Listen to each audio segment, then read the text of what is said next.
अस्सलामुअलैकुम जनाब। फिनजिनी कंसल्टिंग की लेक्चर सीरीज़ के साथ आज हम जिस टॉपिक पर बात करने लगे हुए हैं वो है कि practical application of sales tax act 1990 in Pakistan. इस एक्ट में बहुत सारे लोगों को इस वक्त जो है वो क्वेश्चंस जनरेट हो रहे हैं क्योंकि गवर्नमेंट ने कुछ सख्ती की है डीलर्स पर। अ, जो मुख्तलिफ किस्म के डीलर्स हैं, खाद के डीलर्स हैं, गाड़ियों के, मोटरसाइकिल के स्पेयर पार्ट्स के डीलर्स हैं और इसी किस्म के और जो लोग हैं होल सेलर्स पर। इसकी इसी तरह से जो आपके वो लोग हैं जो कि बल्क में अपना बिजनेस कर रहे हैं, चाहे वो सब्जियों का कर रहे हैं, फलों का कर रहे हैं या वो अपने करियाने का स्टोर चला रहे हैं। इन तमाम चीज़ों के लिए जो परचून का काम भी ख़ास तौर पे कर रहे हैं, गल्ला मंडी के लोग हैं, ये सारे जो हैं ये बल्क में अपना काम करते हैं। या तो ये डीलर के तौर पर काम कर रहे हैं, कंपनी से माल उठा रहे हैं, या फिर ये होलसेलर्स हैं, या ये फिर डिस्ट्रीब्यूटर्स हैं, या फिर जो है इसी में से एक टाइप ऑफ रिटेलर्स भी इसी में शामिल हो जाते हैं। आज हमारी डिस्कशन रहेगी कि किस को ये एक्ट, सेल्स टैक्स एक्ट 1990, ये पाबंद करता है कि आपने लाजमी अपनी रजिस्ट्रेशन करवानी है और अपनी जो रजिस्ट्रेशन करवानी है तो उसके बाद आपने अपनी मंथली सेल्स टैक्स की रिटर्न में अपनी तमाम तर परचेजेस की इनवाइसेस और अपनी सेल्स की इनवाइसेस दोनों ही को शो करवाना है। शो करवाने से मुराद ये है कि अगर आपका जो टैक्स आपसे आपने जब खरीदा उस वक्त जो कट गया और जो आप जब बेच रहे हैं उस वक्त जब आपने गवर्नमेंट की बुनियाद पर, इमा पर, on the behalf of the government जब आपने सेल्स की, तो आपने जो सेल्स टैक्स कलेक्ट किया है उसमें से जो टैक्स आपका कट गया है वो मिन्हा करके बकाया आपने जमा करवाना है। इसमें एक थोड़ा सा ट्विस्ट है जी 90% वाला, कि 90% ऑफ द आउटपुट टैक्स जो होता है वो हम अलाउ होता है हमें इनपुट से एडजस्ट करने के लिए, लेकिन वो हम किसी और दिन डिस्कस करेंगे कि हम उसको कैलकुलेट कैसे करते हैं। मेरे ख्याल में इसके बाद की वीडियो शायद मैं इसी के ऊपर बना दूं कि अब सेल टैक्स की कैलकुलेशन या सेल टैक्स की रिटर्न की कैलकुलेशन को बनाते कैसे हैं। एक्सेल के अंदर एक अच्छी सी इसकी कंपटीशन अगर हम बना दें। इससे पहले मेरी फिर रिक्वेस्ट रहेगी आपसे कि जी आप मेरे चैनल फिंजनी कंसल्टिंग बाय मोइज हसन को आप सब्सक्राइब कर लीजिए। इसको आप अपने दोस्तों के साथ शेयर कीजिए ताकि आपको टैक्स की गाइडलाइन भी टाइम पे मिल सके, अकाउंट्स की गाइडलाइन मिल सके, आप अच्छा सा एक्सेल सीख सकें। गर्ल्स कंसल्टिंग से रिलेटेड, एचआर कंसल्टिंग हो, ऑफिस कंसल्टिंग हो, किसी भी किस्म की कंसल्टिंग से रिलेटेड इंफॉर्मेशन नॉलेज आपके पास टाइमली आता रहे और आप अपडेट होते रहें। अच्छा जी, आगे चलते हैं जी। किसकी रजिस्ट्रेशन कराना लाजमी है? मैं पहला बंदा जो हमारे सामने आता है वो है इम्पोर्टर्स। इम्पोर्टर्स वो हजरात हैं जिन्होंने अपने लिए अपने मुल्क में, पाकिस्तान में कोई भी चीज़ इंपोर्ट कर कर लेकर आनी है, चाहे वो रॉ मटेरियल की फॉर्म में हो, चाहे वो फिनिश गुड की फॉर्म में हो, चाहे वो किसी मशीनरी की फॉर्म में हो। अगर कोई भी शख्स इंपोर्टर है उसके लिए कंपलसरी है कि उसने सेल टैक्स में रजिस्ट्रेशन करवानी, वरना इंपोर्ट का तो वैसे लाइसेंस ही नहीं बनता। तो ये इसीलिए इसको हम सबसे पहले टॉप प्रायोरिटी पे मैं लेके आया हूँ कि आपको पता होना चाहिए कि इंपोर्टर के लिए सेल टैक्स की रजिस्ट्रेशन करवाना और उसकी रिटर्न सबमिट करना लाजमी है। मैं ये बात भी यहीं पे अर्ज करता चलता हूँ कि हर शख्स को जो कि सेल टैक्स में रजिस्ट्रेशन करा लेता है अपनी, उसको अगले महीने की 10 तारीख तक अपनी जो परचेजेस हैं, जो अपनी सेल्स हैं, उनका रिकॉर्ड 10 तारीख तक अपडेट करना होता है। इनवाइसेस सारी अपलोड करनी होती हैं। अच्छा, उसके बाद एनएचआरसी कहते हैं इसे। अच्छा, उसके बाद 15 तारीख तक अगर कुछ वाजिबुल अदा टैक्स बनता है तो आप उसको अदा करते हैं 15 तारीख तक अगले महीने की। और उसके बाद 18 तारीख तक आप पर पाबंदी है कि आपने अपनी रिटर्न को सबमिट करना है। इसके बाद आपके लिए मुश्किलें शुरू हो जाती हैं, यानी कि वो आपको जो है जुर्माने और पेनलाइज और पेनल्टीज वगैरह लगाना शुरू कर देते हैं। उससे पहले ये पेनल्टीज नहीं लगती। इन 3 डेट्स को याद रखा कीजिए अगर आप सेल टैक्स में ऑलरेडी रजिस्टर्ड हैं। अच्छा जी, आगे चलते हैं। अगला बंदा जो हमारे सामने आता है, जो लोग बिजनेसमैन हमारे सामने आते हैं, वो है मैन्युफैक्चरर्स। इंपोर्ट हो गई। इंपोर्ट होने के बाद यही सामान या तो मैन्युफैक्चरर ने ले लिया या वो फिर रिटेल में चला गया। अब मैन्युफैक्चरर ने ले लिया, अब ये मैन्युफैक्चरर उसको उसको बनाएगा, उसकी फॉर्म को तब्दील करेगा, उसकी पैकिंग, उसके मैनिफेस्ट को तब्दील करेगा और उसके बाद उसको फर्दर प्रोसेस से गुजार के उसको किसी और फॉर्म में बेचना है। उसने बेचने का सारा काम अंजाम देना है। इसमें याद रखिएगा मैन्युफैक्चरर्स को सिर्फ उसी सूरत में रजिस्ट्रेशन कराने की लाजमी पाबंदी दी गई है कि जब वो कॉटेज इंडस्ट्री ना हो, मतलब छोटा कारोबारी ना हो, छोटा मैन्युफैक्चरर ना हो। ये नहीं कि गली की नुक्कड़ के ऊपर एक दही बल्ले वाला है या एक छोटा-सा कोई अपना कोई स्टिचिंग यूनिट बनाकर बैठा हुआ है तो उसको सेल टैक्स में रजिस्ट्रेशन की ज़रूरत है। बिल्कुल ऐसा नहीं है। परेशान होने की ज़रूरत नहीं है कि ये मैन्युफैक्चरर का वर्ड आ गया तो आपको हर सूरत में अपने आप को रजिस्ट्रेशन करवानी है। नहीं, अगर आप छोटे कारोबारी की डेफिनिशन में आ रहे हैं, मैन्युफैक्चरर भी हैं, वैसे मैन्युफैक्चरर को रजिस्ट्रेशन करवाना कंपल्सरी है, लेकिन अगर आप छोटा मैन्युफैक्चरर हैं, छोटा कारोबारी हैं, तो आपको सेल टैक्स की रजिस्ट्रेशन करवाने की भी ज़रूरत नहीं है और आपको उसकी रिटर्न्स ऑब्वियसली भरने की भी ज़रूरत नहीं है। अब हम आ जाते हैं कि वो देखा जाए कि छोटा कारोबारी, छोटा मैन्युफैक्चरर, कॉटेज इंडस्ट्री कहते किसको हैं? कॉटेज इंडस्ट्री से मुराद है कि ये तीनों शराइत में से कोई एक शर्त के भी आप कभी खिलाफ ना जाएँ। जिसका पहली शर्त है जी, जिसका टर्नओवर पिछले 12 माह में तमाम सप्लाईज से 3 मिलियन से ज़्यादा ना हुआ हो। नंबर 2, रेजिडेंशियल एरिया में विदाउट इंडस्ट्रियल कनेक्शन, बिजली का इंडस्ट्रियल कनेक्शन ना उसके पास, रेजिडेंशियल एरिया के अंदर वो अपनी इंडस्ट्री चला रहा हो और उसकी जो लेबर फोर्स है, जो उसके पास काम करने वाले मजदूर हैं, जो उसके पास स्टाफ है, जितना भी लोग उनसे जिनसे वो काम करवा रहा है, वो 10 से ज़्यादा कभी ना हुए हों। ये अगर इनमें से 11 अगर आपके पास लेबर फोर्स आ गई है, 11 लोगों के एम्प्लॉइज़ आपके पास आ गए हैं, तो भी आप कॉटेज इंडस्ट्री से निकल जाएँगे अगर आप मैन्युफैक्चरर महीने में, साल के किसी भी महीने में जब आप पिछले 12 महीने की कैलकुलेशन करें, तो आपका जो सेल्स है, उसका टर्नओवर 3 मिलियन से क्रॉस नहीं होना चाहिए। अगर ये सारी शर्तें आप पूरी कर रहे हैं, सारी शराइत आप पूरी कर रहे हैं, तो आप कॉटेज इंडस्ट्री हैं, आपको मैन्युफैक्चरर की रजिस्ट्रेशन करवाने की ज़रूरत नहीं है। वरना आपके ऊपर कंपल्सरी है, आपने रजिस्ट्रेशन करवानी है। अगली कैटेगरी जो आ जाती है वो हमारे सामने है wholesalers, dealers and distributors. Mandatory है जी, ये आज से नहीं है, ये बहुत पुराना है। बहुत से हमारे दोस्त इस बात को नहीं समझते। अगर आप होलसेलर हैं, अगर आप डीलर हैं, अगर आप डिस्ट्रीब्यूटर हैं, तो आप पर मैंडेटरी है कि आपने लाजमी तौर पर सेल टैक्स की रजिस्ट्रेशन करवानी है और अपनी रिटर्न जमा करवानी है। फर्टिलाइजर डीलर्स बतौर ख़ास आपको मैं ये सलाह दिए चलूँ कि ट्रैक एंड ट्रेस सिस्टम आ रहा है, बिल्कुल जिस तरह सिगरेट के ऊपर आया था। अब जो है वो शुगर पे, फर्टिलाइज़र पे 1 जुलाई 2021 से वो ऑनवर्ड चल पड़ेगा। तो हर बोरी के ऊपर एक आइडेंटिफिकेशन मार्क बना हुआ होगा, हर सैक के ऊपर, हर एक दवाई के ऊपर, हर चीज़ के ऊपर, जो भी फर्टिलाइज़र से डीलिंग है जिस चीज़ की, उसके ऊपर एक ट्रेडमार्क का पड़ा हुआ होगा, लोगो बना हुआ होगा या बारकोड लगा हुआ होगा, जिससे ये ट्रेस किया जा सकेगा कि ये चीज़ किससे किसको बिक रही है। तो आप अपनी टाइमली रजिस्ट्रेशन करवा लीजिए, इसमें आपको टैक्स में बेनिफिट्स भी बहुत हैं। अगर आप 2021 का आप अभी सेल टैक्स से एक्ट रिलेटेड आया है, अगर आप उसको गौर से देखें, उसमें अमेंडमेंट देखें जो बजट में दे रखी है, वो इशारिया 7% है जो सेल टैक्स में नॉन रजिस्टर्ड है, अनरजिस्टर्ड है, एटीएल में नहीं आते सेल टैक्स में। और जो अगर हैं तो सेल टैक्स में एटीएल में आ रहे हैं, तो उनके लिए सिर्फ इशारिया 2.5 जो है वो फर्टिलाइजर वालों के लिए सेल टैक्स है। चलें, ये तो खैर एक बात रहेगी, हम आगे चलते हैं। अगला आ गया हमारा जो बंदा है वो है डिस्ट्रीब्यूटर। डिस्ट्रीब्यूटर का मतलब है कोई भी बंदा जिसको मैन्युफैक्चरर या इंपोर्टर या कोई और बंदा अपनी चीज की डिस्ट्रीब्यूशन के लिए इंगेज कर ले, यानी कि वो उससे चीज खरीदे और फिर उसको फर्दर सप्लाई करे, तो उसको कहेंगे हम डिस्ट्रीब्यूटर। बिजनेसमैन लोग डिस्ट्रीब्यूटर की डेफिनेशन से बड़े अच्छी तरह वाकिफ हैं। इस पर भी जी कंपलसरी है कि हर डिस्ट्रीब्यूटर ने अपनी सेल टैक्स में रजिस्ट्रेशन करवानी है। आगे आ जाता है हमारे पास wholesaler. Wholesaler includes a dealer and means any person carrying on business of buying and selling of goods by wholesaler for cash or deferred payment or commission, or stores such goods belonging to others as agent for the purpose of the sale, and includes a person supplying taxable goods to the person who deducts income tax at source।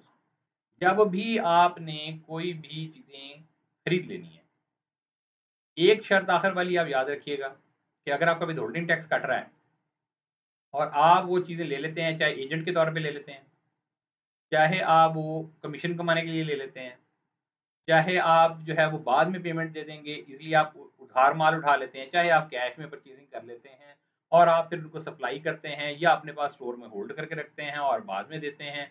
तो ये सारी activities wholesaler में cover कर दी हैं उन्होंने जी। ये वाली activities वाला कोई भी शख्स बिज़नेसमैन जो है, वो सेल टैक्स की रजिस्ट्रेशन के लिए लाज़मी करार दिया गया है और इसको भी हर माह की 18 तारीख तक अपनी सेल टैक्स की रिटर्न अगले महीने जमा करवानी है, पिछले महीने की 15 तारीख तक उसने अपना टैक्स अगर बनता है तो पे करना है और अगर कुछ उसका जो उसकी इनवॉइसेस हैं तो वो उसने अपनी 10 तारीख तक बता देनी है।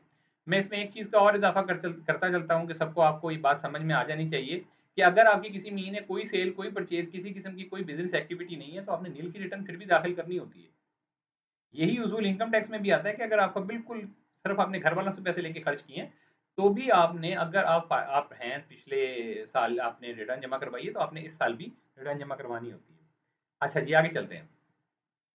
इसके बाद मैं आपको बताता हूँ रिटेलर्स। रिटेलर्स की कहानी में थोड़ा-सा ट्विस्ट है। इसमें ये है कि जी छोटे रिटेलर को वो कहते हैं जी आपको रजिस्ट्रेशन करवाने की ज़रूरत नहीं है, लेकिन वो आप मेरी बात याद रखिएगा, वो भी सेल टैक्स से कोई उसको माफ़ी नहीं हो जाती। बल्कि वो बेचारा ज़्यादा पिसाई में चला जाता है, क्योंकि उसके बिजली के बिल के अंदर ऑलरेडी 32% तक मिलाकर सारे टैक्सेस आ रहे होते हैं और वो अपने बिजली के बिल में टैक्सेस दे रहा होता है।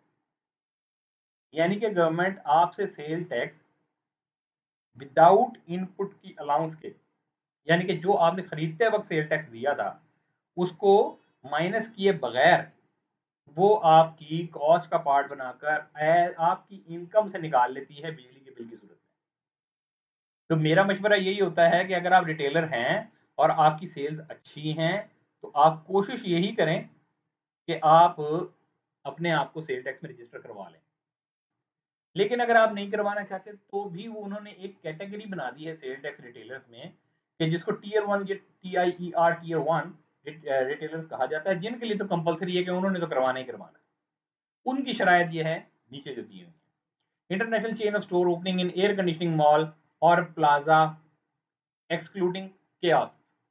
जो आप कभी कभी किसी लाहौर में या मुल्तान में अगर आप किसी बड़े इंटरनेशनल स्टोर में जाएँ किसी बड़े मल्टीनेशनल स्टोर में चले जाएँ, जर्मन में चले जाएँ मुल्तान में, या आप जो है यहाँ पर मेट्रो में चले जाएँ, तो वहाँ पर जो छोटे या कोई ये लाहौर में जो है ये मॉडल टाउन के करीब 2-3 हैं प्लाज़ाज़ या बड़ी चेन्स हैं, तो आप इनमें से किसी में भी चले जाते हैं, वहाँ पे जो छोटे-छोटे काउंटर्स लगे होते हैं और वहाँ से जो सेल कर रहे होते हैं उसको कियोस्क कहते हैं। अगर उनके अलावा सबकी बात हो रही है, उन सबको जिन्होंने वहाँ दुकानें ले रखी हैं, इंटरनेशनल चेन ऑफ स्टोर्स हैं, तो उन्होंने वहाँ पर जिन्होंने भी वहाँ पे वो दुकान बनाई हुई है हज़रात ने, उनके लिए मैंडेटरी है कि उन्होंने सेल टैक्स में रजिस्ट्रेशन करवानी ही करवानी है।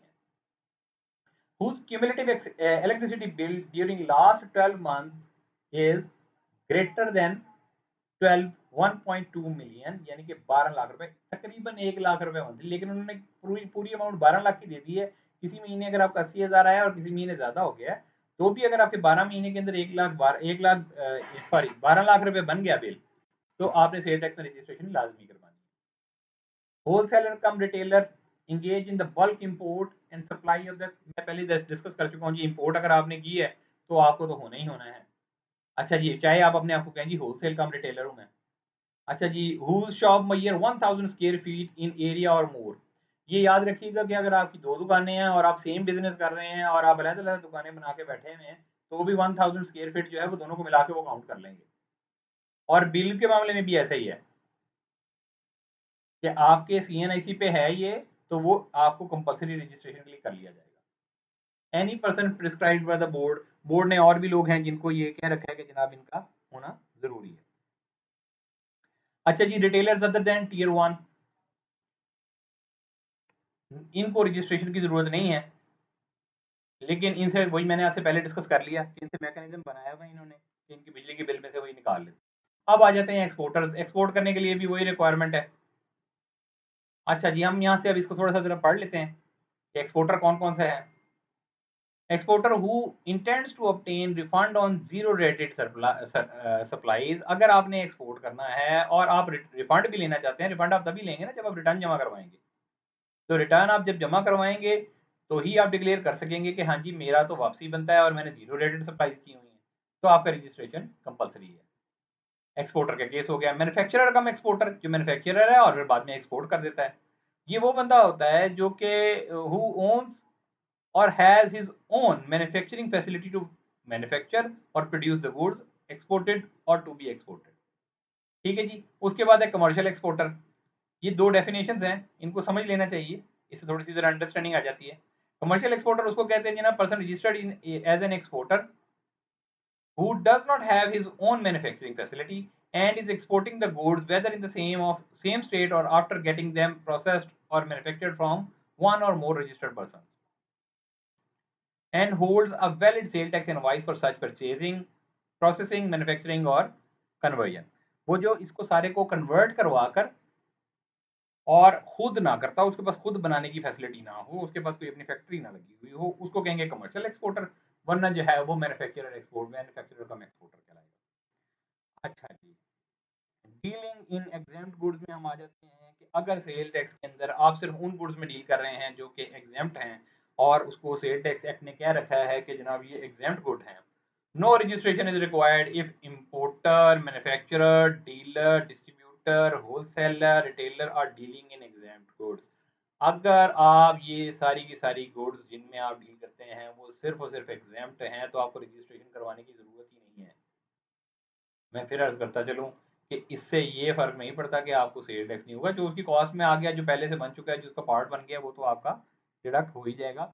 अगर आप बेनिफिट लेना चाहते हैं किसी भी चीज़ का, ज़ीरो रेट का हो चाहे टैक्सेबल, अच्छा ये याद रखिए कि सेल टैक्स लगता है टैक्सेबल गुड्स पे ही है, चाहे वो ज़ीरो रेटेड हो, चाहे वो किसी और रेट के ऊपर टैक्स हो रही हो। जो एग्जेम्प्ट करार दे दी गई है वो तो वैसे ही दायरा कार से टैक्स की दायरा कार से टैक्सेबल ही नहीं रही, उनको तो वैसे ही हम छोड़ देंगे।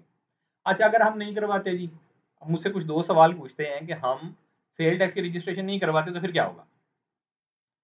पहली बात तो ये है, अगर जनाब आप रजिस्ट्रेशन करवाने के लिए लाजमी था आपके ऊपर रजिस्ट्रेशन करवाना और आपने रजिस्ट्रेशन नहीं करवाई, तो जो आपका इनपुट आपने क्लेम करना था, जो आप जो परचेज करते हैं उसके ऊपर आपका जो टैक्स काट लिया जाता है, वो आप क्लेम नहीं कर सकते। भाई रिटर्न जमा नहीं हुई तो आपने क्लेम कैसे करना है। अगर आपने जीरो रेट की आगे सप्लाई कर दी है तो आप अपना रिफंड क्लेम नहीं कर सकते। अच्छा जी, इसके अलावा आपके ऊपर डिफॉल्ट सरचार्ज और पेनल्टीज अलग से लग जाती हैं। ये भी आपके लिए एक मसला है कि जनाब आपको पेनलाइज कर दिया जाता है। और अगर जो है, if a person liable to be registered fails to make an application for registration, he shall pay a penalty of rupees 10,000 or 5% of the amount of the tax involved, whichever is higher. Moreover, if he fails to get registered within 60 days of the commencement of the taxable activity, be liable upon conviction by a special judge to imprisonment for a term which may extend to 3 years, or with fine which may extend to an amount equal to the amount of the tax involved, or with both। भाई penalties तो अलग लगेंगी, आपके ऊपर ये compulsion भी दी गई है कि आपने एक तो जो आपकी टैक्सेबल एक्टिविटी है, यानी कि आपने जो प्रोडक्शन करनी है, चाहे आपने चीज़ें बेचनी है, आपने उसको शुरू करने से पहले अपनी रजिस्ट्रेशन करवा लेनी है। अगर आपने नहीं करवाई तो आप पेनल्टी देंगे 10,000 रुपये या 5% देंगे, जितना आपने टैक्स जो है वो आपका इन्वॉल्व था। अच्छा, अगर आपने वो तब भी नहीं करवाई, 60 दिन भी गुजर गए, तो फिर सर आपके लिए खतरा है कि आपको एक स्पेशल जज के सामने पेश किया जाएगा और 3 साल तक के लिए आपको कैद में भी डाला जा सकता है और आपको फाइन भी लगाया जा सकता है और दोनों को इकट्ठा भी लगाया जा सकता है। एक चीज जो मैं और आपको सामने रख रहा हूँ, जो काफी अरसे से लोग आके मुझे बताते हैं जी हमने तो कभी रजिस्ट्रेशन नहीं करवाई, लेकिन जब हम उनको चेक करते हैं तो वो रजिस्टर हुए होते हैं। सर, कमिश्नर के पास पावर मौजूद है कि अगर वो देखे कि कोई भी बिजनेस, कोई भी शख्स, कोई भी CNIC होल्डर अगर कोई टैक्सेबल एक्टिविटी कर रहा है और वो liable to be registered in sale tax है, मतलब उसका सेल टैक्स की रजिस्ट्रेशन करवाना कंपलसरी है, उसके नॉलेज में आ जाएगा, तो वो खुद कर देगा, वो कंपलसरी आपको रजिस्ट्रेशन कर देगा और फिर आपको नोटिस सर्व कर देगा। तो ये नहीं है कि वो आपकी जान छूट जाएगी। तो आप अगर डीलर हैं, अगर आप रिटेलर हैं, आप देख लीजिए कि आप रिटेलर हैं तो टियर 1 में आते हैं या नहीं आते, या आपकी इतना बिजली का बिल तो नहीं आता कि आपके लिए प्रॉब्लम बन जाता हो, जिसमें आपका सेल टैक्स ढेर सारा बन के आ जाता हो। इसी तरीके से आप वापसी में इसके ऊपर आता जाता हूँ कि अगर आप होलसेलर हैं तो देखिए आप होलसेलर की डेफिनेशन में फॉलो तो नहीं कर रहे, आप कॉटेज इंडस्ट्री हैं या नहीं है, मैन्युफैक्चरर में, ये देख लीजिए। और इम्पोर्टर हैं तो फिर तो आपने रजिस्ट्रेशन करवानी करवानी है। इसके साथ ही जनाब हमारा आज का ये छोटा सा लेक्चर है, ये अगर आपको ये समझ आ गया है तो मेरे ख्याल में हमारी ये कामयाबी है कि हमने आपके साथ ये डिस्कशन कामयाबी से कर ली है। Thank you so much. अपनी कीमती राय के लिए आप नीचे कमेंट बॉक्स का इस्तेमाल कर सकते हैं। मेरे पर्सनल नंबर पे भी मुझसे कॉन्टैक्ट किया जा सकता है। मेरा नंबर है 0335 048866। जो मेरे टेक्स्ट ग्रुप में शामिल होना चाहते हैं दोस्त, वो मुझे आप इस पे व्हाट्सएप पे आप मुझे बता दें, मैं आपको अपने टेक्स्ट ग्रुप में शामिल कर लूँगा और आपको टाइम टू टाइम अपडेट्स वगैरह मिलती रहा करेंगी। इसके लिए किसी भी किस्म इसके अलावा भी किसी किस्म की आपको गाइडलाइन रिक्वायर्ड हो तो आप फ्री ऑफ कॉस्ट मुझसे बात कर सकते हैं। थैंक यू सो मच जी। अल्लाह हाफ़िज़।